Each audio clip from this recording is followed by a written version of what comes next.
In every relationship, there is conflict.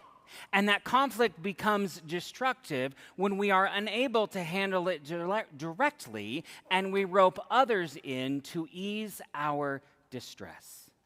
We call this the drama triangle. The dynamic involves someone who sees themselves as a victim, as the source of conflict between themselves and the villain.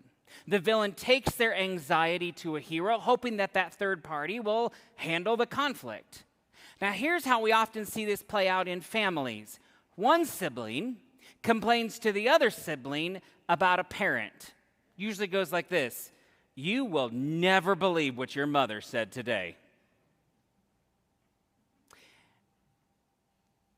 I want to talk about the drama triangle just a little bit so you understand the characters and the roles I've picked.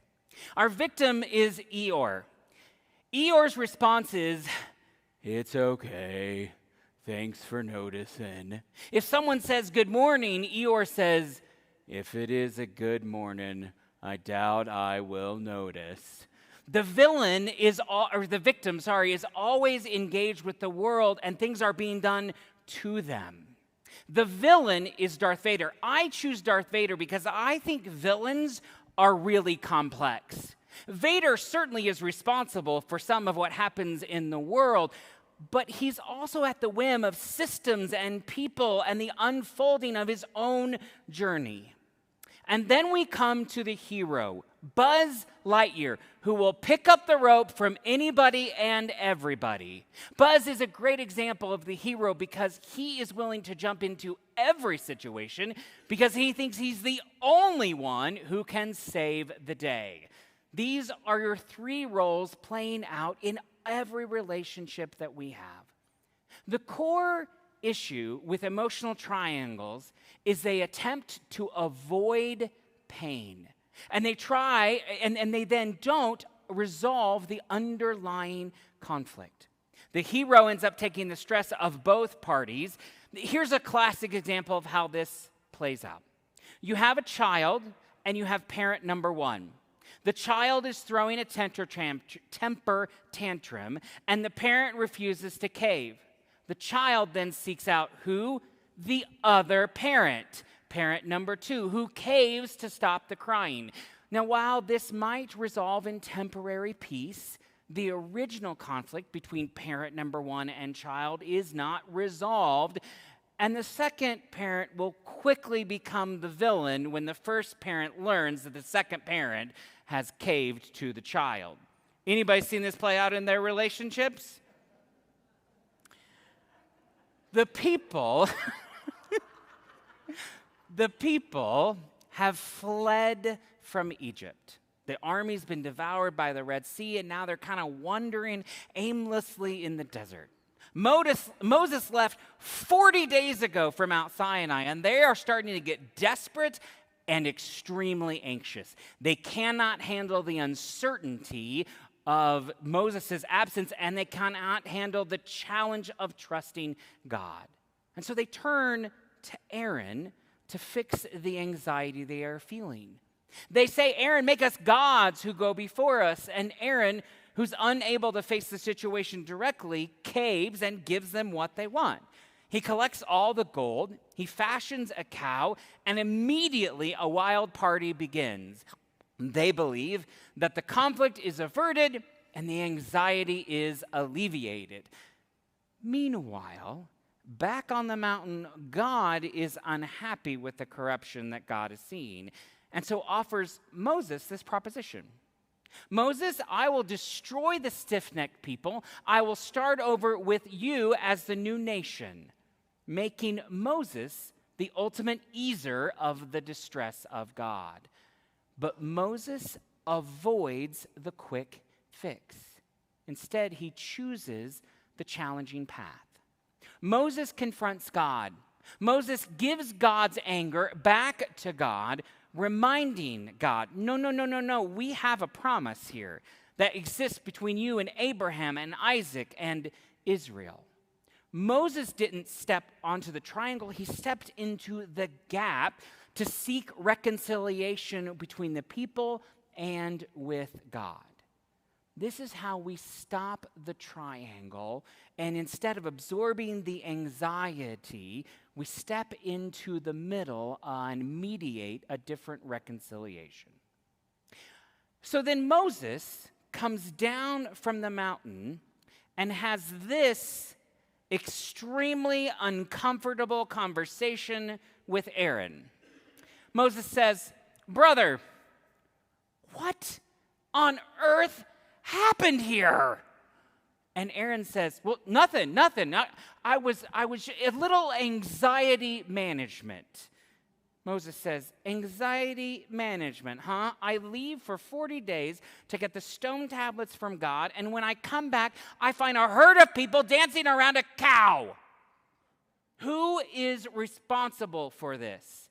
And Aaron says, oh, the people are. They're responsible. They came to me, they're stressed, they're disconnected. Moses responds, "And you, being the loving brother that you are, became the easer of their distress." "Precisely," Aaron says. "I was supposed to settle their unsettledness. They said, 'Make us gods.' So I said, 'Bring me the gold.' We threw it in the fire, and poof, out came this cow." And Moses goes, No, Aaron, it was a triangle. You just made the cow a substitute for their anxiety." "Well, what do you care?" Aaron says. "Calmness was achieved. That was the ultimate goal." And at this point, I sense Moses began to shake his head, frustrated, because calmness is not the goal. The people didn't move forward. It was temporary relief. And so Moses asks, "Did you sculpt the cow or not?" And Aaron responds, "I simply received the gold, Moses. I don't like direct confrontation. I just wanted the quick calm. The gold went out, gold went in, a cow came out, it's fine." And this is when Moses loses his temper. You remember what happens next? He takes those tablets and he throws them onto the ground. And I love this, because it tells us it is okay to get mad. It is okay to have a response to what is happening. Anger is a real and at times an appropriate emotion. Moses smashes those tablets to the ground. He melts the calf, and do you know what he does? He makes the Israelites drink it. And then he sets his sight on Aaron. Aaron, who's taken the full weight of the Israelites' anxiety and who is blaming everybody else for this situation. He blames the people, he blames the gold, he blames the fire, and he now acts like the victim. Moses calls the Levites together to execute the rebellion's ringleaders, demonstrating that those who stoke anxiety and sabotage must be held accountable. But again, he stands in the gap and he asks God to forgive their sins, demonstrating that our path forward is to look at the greater good over the increasing anxiety of a few. At its simplest terms, conflict is an issue between two people in a line. And when a third person is invited in, it becomes a triangle. And it so quickly devolves into chaos. So let's pick this out.